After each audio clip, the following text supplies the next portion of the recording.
Salut tout le monde, alors aujourd'hui je vais vous présenter la M4 CQB de chez Colt, redistribuée par Cybergun. Donc voici la boîte. Vous avez de nombreuses caractéristiques, une photo de la réplique, la marque Colt, redistribuée par Cybergun. Voilà pour la boîte. Passons à l'intérieur de la boîte. Donc à l'intérieur de la boîte, on y trouve deux blocs de polystyrène, un fascicule, donc ça explique les consignes de sécurité, comment se servir de la réplique, le rechargement, mettre la batterie, régler l'organe de visée. Donc voilà. Donc ensuite, nous avons la réplique, une baguette de débourrage, un chargeur 350 coups, une batterie, donc la batterie 8,4 volts par 1100 mAh. Vous avez le chargeur de batterie et normalement un petit pochon de billes. La réplique est vendue avec un cache-flamme et une petite clé Allen. Donc voilà le cache-flamme.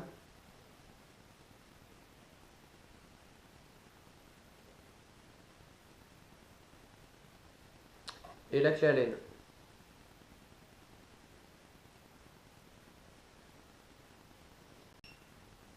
Donc moi j'ai rajouté le silencieux, le viseur holographique et la petite plaque en plastique noir pour fixer ma caméra, comme vous avez dû le voir durant mes parties d'airsoft. Passons aux caractéristiques de la réplique. Alors c'est une réplique AEG, donc électrique. La capacité du chargeur est de 350 coups. La longueur de la réplique est de 680 mm cross plié. Cross déplié, elle mesure 760 mm. Son poids est de 3737 grammes. Son énergie est de 1,2 joules maxi. Avec des billes de 0,12 grammes, elle fait 453 fps. Et avec des billes de 0,20 grammes, elle fait 361 fps. Donc la M4 CQB a une portée de 58 mètres.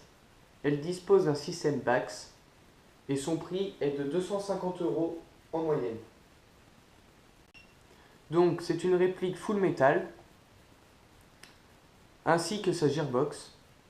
Les parties en ABS sont la poignée avec un petit grip et la crosse crâne qui est aussi en ABS. Ensuite, pour charger la réplique, il suffit de prendre le chargeur, d'ouvrir la petite trappe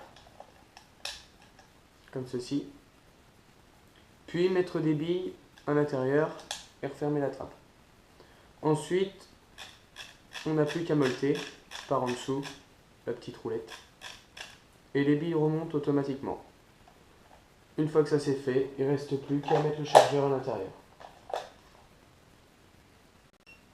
Alors pour enlever le chargeur, il suffit juste d'appuyer sur ce bouton et le chargeur s'enlève tout seul. Et après, il se clipse automatiquement. On appuie, on tire, on clipse. Donc il y a un petit peu de jeu, mais rien de méchant. Pour régler le hop-up, il suffit de tirer sur la poignée d'armement, comme ceci. Ensuite, la trappe s'ouvre et vous n'avez plus qu'à tourner cette petite molette dans un sens ou dans l'autre.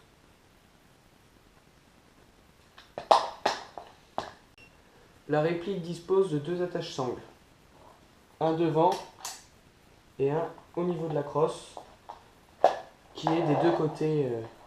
On peut accrocher aussi bien de ce côté une sangle que de ce côté. Donc ce qui est très pratique. Donc le sélecteur de tir n'est pas ambidextre. Vous avez sécurité, semi et full auto. La réplique est livrée avec un organe de visée réglable en hauteur et en dérive. Donc pour le démonter, il suffit de dévisser cette grosse molette. Et donc voilà, vous avez l'organe de visée. Donc, pour régler l'organe de visée en hauteur, vous avez une molette ici. Donc ça monte ou ça descend. Et cette molette-là sert pour la dérive, de gauche à droite. Et pour être plus précis, vous avez un deuxième point. Voilà, pour l'organe de visée. Donc, la réplique dispose de différents marquages.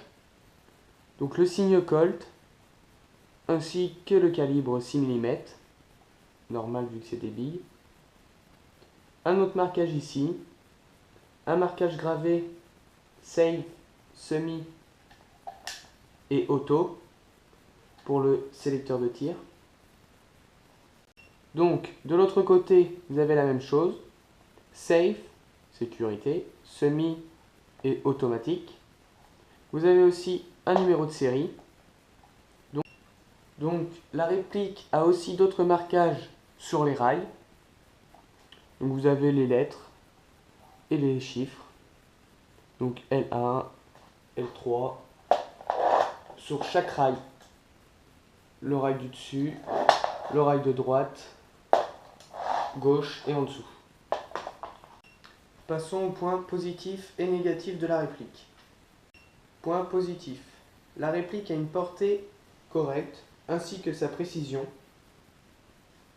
La réplique a plusieurs rails ainsi que dessus, ce qui est très pratique pour mettre lampe, laser, lunettes, viseur point rouge, etc. Elle est full métal, donc très résistante.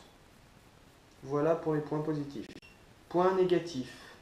Donc les marquages sont imprimés et non gravés, seulement pour les marquages autour du sélecteur de tir. Les rails bougent un peu, donc c'est un peu gênant des fois. Et le poids de la réplique est assez lourd. Donc voilà pour les points négatifs. Donc globalement, c'est une réplique très résistante, mais un peu lourde. Très facile d'utilisation et demande peu d'entretien, je trouve. Passons au test de tir. On n'oublie pas les lunettes de sécurité. Donc c'est parti pour le test de tir. On va commencer en semi. Donc cible à 40 mètres.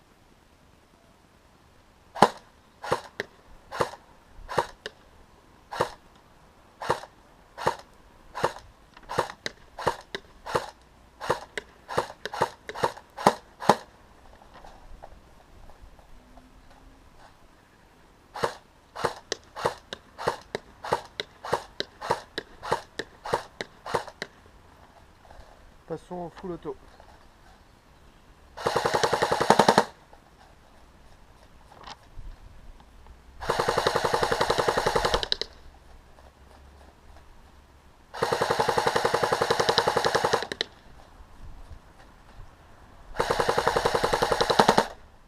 Merci d'avoir regardé ma vidéo et à la prochaine.